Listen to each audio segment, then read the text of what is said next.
welcome back. And today is a really simple recipe. We are just going to make some classic nachos. So there's a couple things that I need you to do before we get started. The first thing I need you to do is to go and wash your hands. The second thing I need you to do is to preheat your oven to 350 degrees Fahrenheit. So go and wash your hands and preheat your oven to 350 degrees.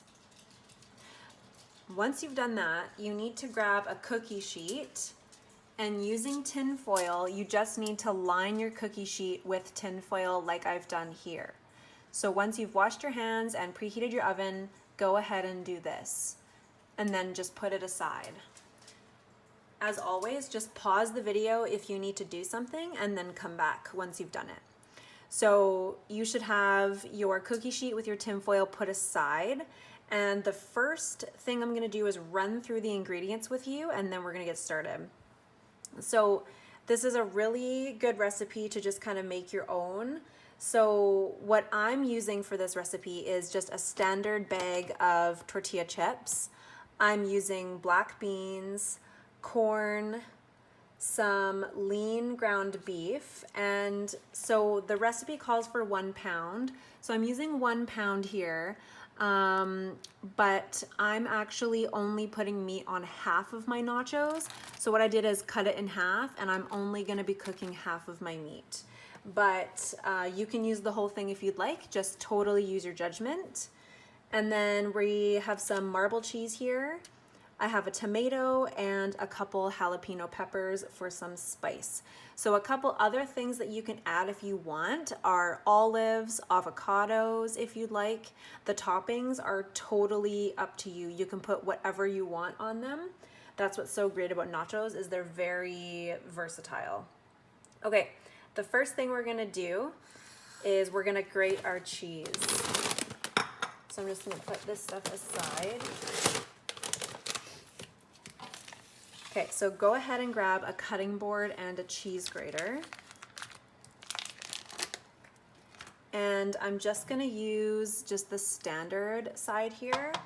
You're probably not gonna be able to see exactly what I'm doing because I'm grating it on the other side. But just go ahead and grate your cheese.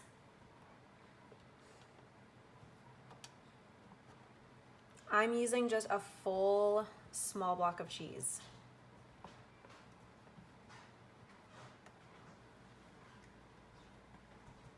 So just keep grating your cheese. I'm gonna use the whole block because I like really cheesy nachos.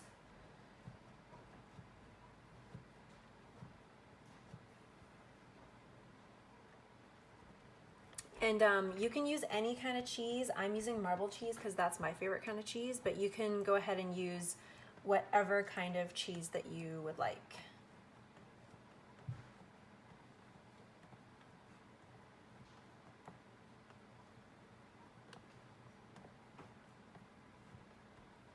Okay, so I have basically grated almost the whole block here, and I'm just gonna leave it at that.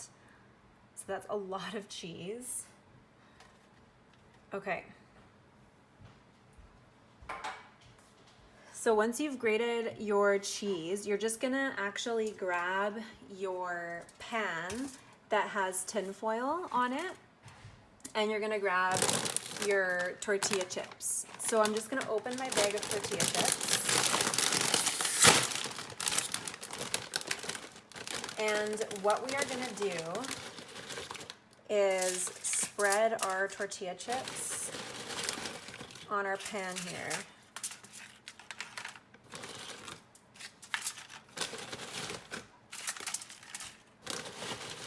I'm gonna do maybe a couple layers here.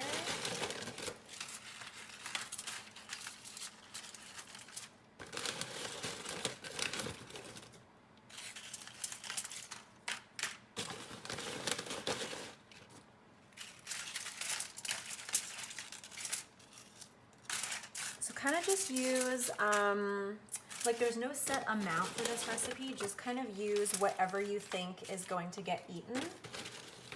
So you can do kind of more or less, whatever you would like.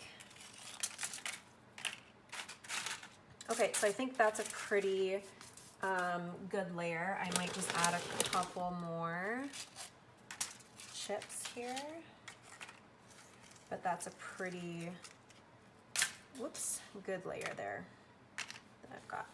Okay, perfect. So I'm just gonna put my chips aside. So the first thing you need to do is sprinkle half of your cheese onto your tortilla chips here. So just half of it.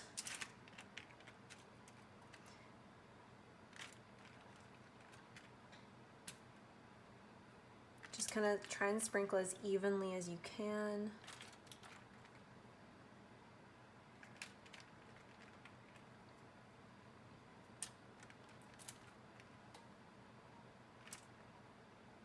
Perfect.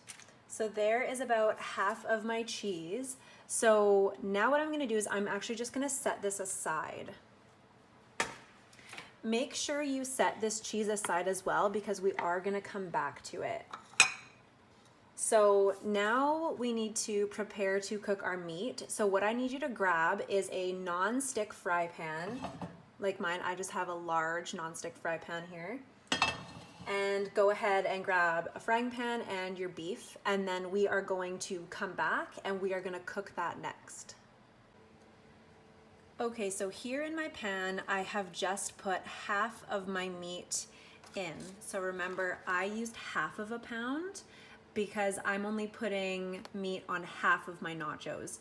But if you want lots of meat, go ahead and just cook the whole pound. So I've put my stove on medium heat, and just using a wooden spoon, I'm just going to kind of let this cook here. And we did this with our sloppy joes. If you watched that video, you'll remember that we know this is cooked when it's all brown and there's no more pink left. So it's starting to brown just a tiny bit. You'll start to really hear the sizzle. And you don't need to constantly stir, but I'm just kind of breaking up the strands here, the really long strands.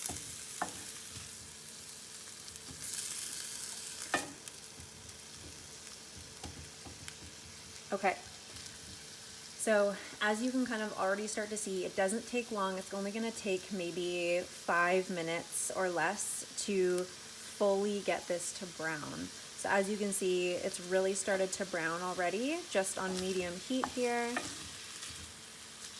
And I didn't put any oil or anything in my pan because there is lots of oil in this beef already.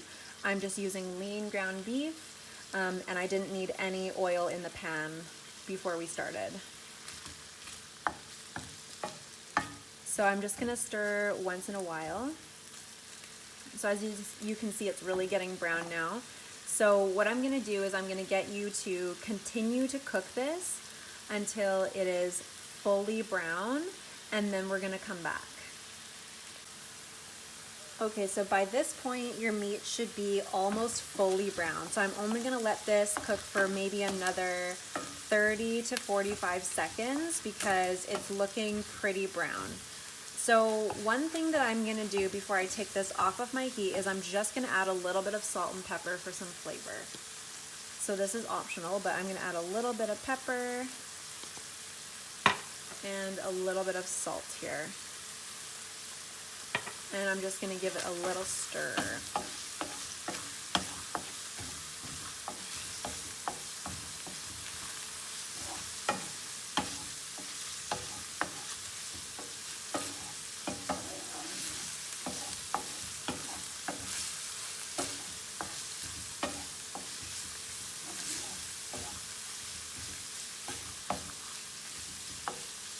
Okay, so it is now fully cooked, and I know that because it's all brown and there's no more pink. So the next thing you need to do is go ahead and transfer this into a bowl. So if you're finding that you have a lot of grease and oil in this pan, feel free to drain it, but for me, I really don't have that much, so I might not need to do that. But if you're finding that you have a lot of oil and juice left in your pan, feel free to drain it. So I'm going to turn my stove off, go ahead and transfer this into a bowl, and then we're gonna come back and finish off our nachos. Okay, so I've just transferred my cooked meat into a bowl here, and I didn't need to drain mine because there was not a whole lot of juice left in it. So the very last thing we need to do here is to dice our tomato and our jalapenos. So I'm gonna do my tomato first. So I'm just gonna go ahead and cut off the top here. Perfect. So I'm gonna just flip it upside down and start on the sides here. And I'm gonna cut 3/4 the way down. So using a really sharp knife to do this, I'm just cutting 3/4 the way down. Perfect. I'm not cutting fully down because I want to keep the tomato intact. Okay, so I'm gonna flip it around, and we're gonna do the exact same thing on the other side.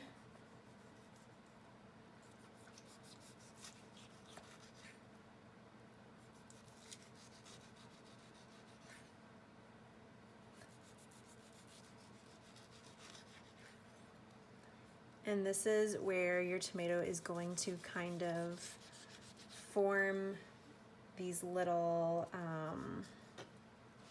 strands here. So we're just going to cut these a couple at a time, and I'm just like that, and I'm gonna throw them into a bowl here. So I'm just gonna pick a couple strands and chop them up.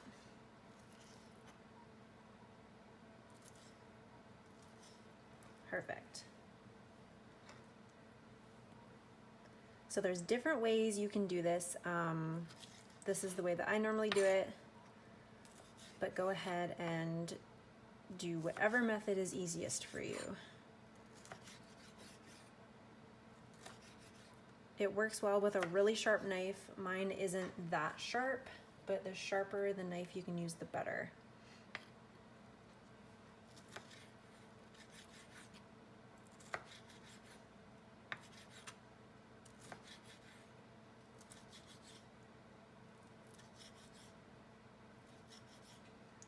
Okay, I'm not gonna do too much tomato because again, even with my tomatoes, I'm only gonna put them on half.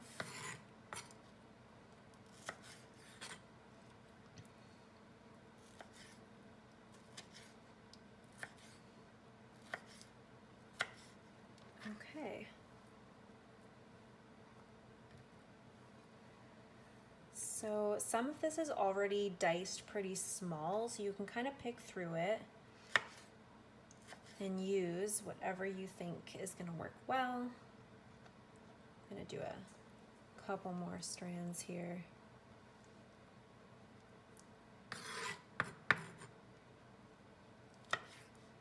Tomatoes are kind of messy, so don't worry about it. It's gonna go on top of your nachos, so it's gonna be perfectly fine. Okay, so I'm just gonna do that much for the tomatoes. So next, I am going to cut my jalapenos.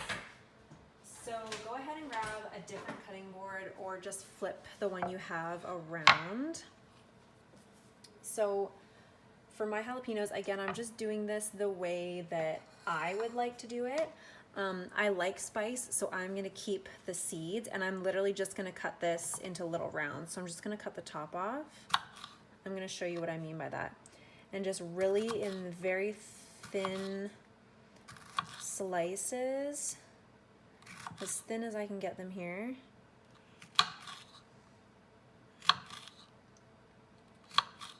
As thin as you can.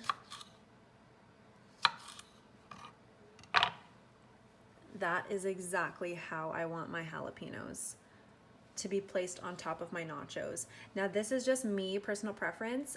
If you would like to cut it a different way, please feel free to do that. But I'm just gonna put my jalapeno in here, and I'm gonna cut one more to put on my nachos. Again, I'm gonna do this as thinly as I can. Jalapenos are completely optional. Not everybody likes spice, but for me and my family, we enjoy spice, so go ahead and use jalapenos if you'd like. Okay, again, just like that, in these little rounds. So I'm gonna go ahead and put these aside. Okay, so if there's any other toppings that you want to put on your nachos, go ahead and prepare those now. And then as soon as we come back, we're gonna build this all together and just put it all together in our nachos. Okay, so we are ready to build our nachos. I have all of my toppings here that I'm gonna use, and I have grabbed my nachos with the cheese, the chips with the cheese, so go ahead and grab that. And I'm gonna go ahead and start putting on the toppings as I want. So like I said, I'm only putting meat on 1/2 of my nachos. That's totally my choice. So if you'd like to put meat on all of your nachos, go ahead and do that.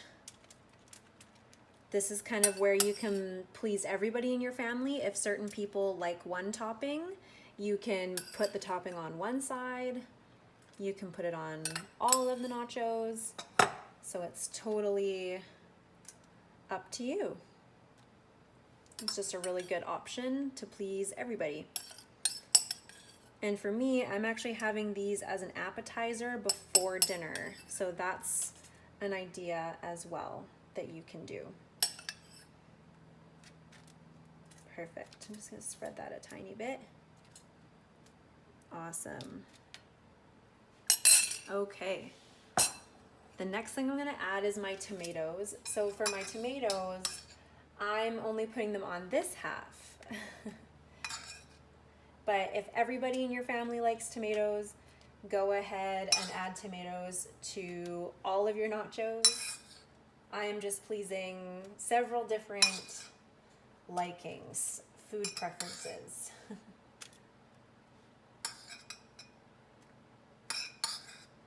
That's why I didn't cut up too much tomato. Okay, that's looking really good. Okay, so I'm gonna go ahead and put my tomatoes aside there. Next, I'm gonna do my black beans. I'm not gonna use this whole thing, but I am gonna put black beans on my whole tray here. I'm just using a spoon for everything. The only thing I'm not gonna use a spoon for is my jalapenos because I want to place those specifically.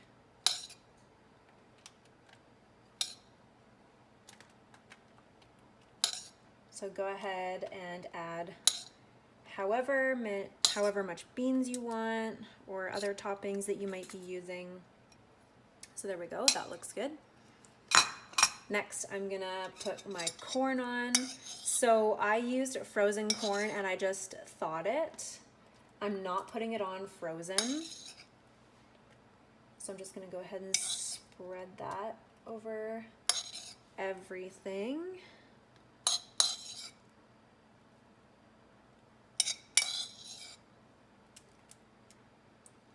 And like I said before, if you have other toppings that you would like to use, go ahead and add those. Maybe you're adding some olives or avocado.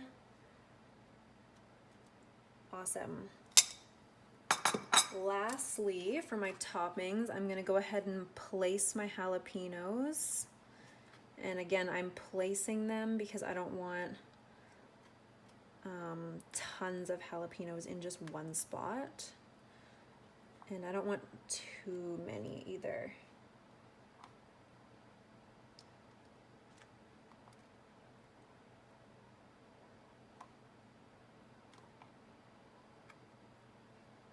So just go ahead and keep adding your toppings, whatever you'd like.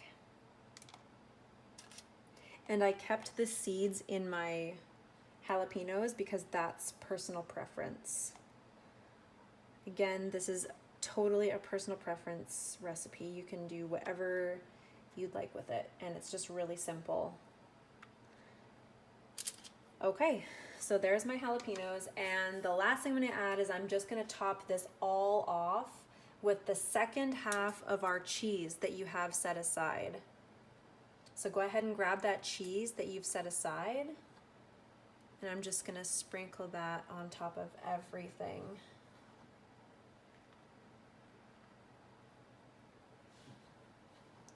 So I'm gonna go ahead and actually grate my last little piece of cheese there.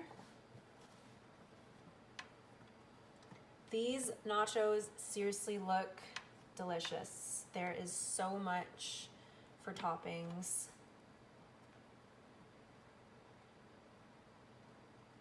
And you can kind of go as simple or as fancy if you want. If you just want chips and cheese and one other topping, go ahead and do that as well.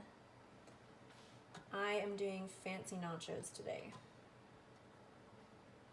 Okay, so once you've sprinkled on the rest of your cheese, this is where we are gonna go ahead and put this in the oven. This is where we're gonna go ahead and put our nachos in the oven.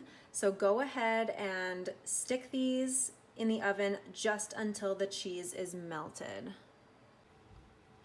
Okay, so here's our result. I have just put these in the oven and the cheese is completely melted. Now, a really good thing to serve this with is salsa or sour cream. As always, send me a picture of your results and let me know what you thought. See you next time.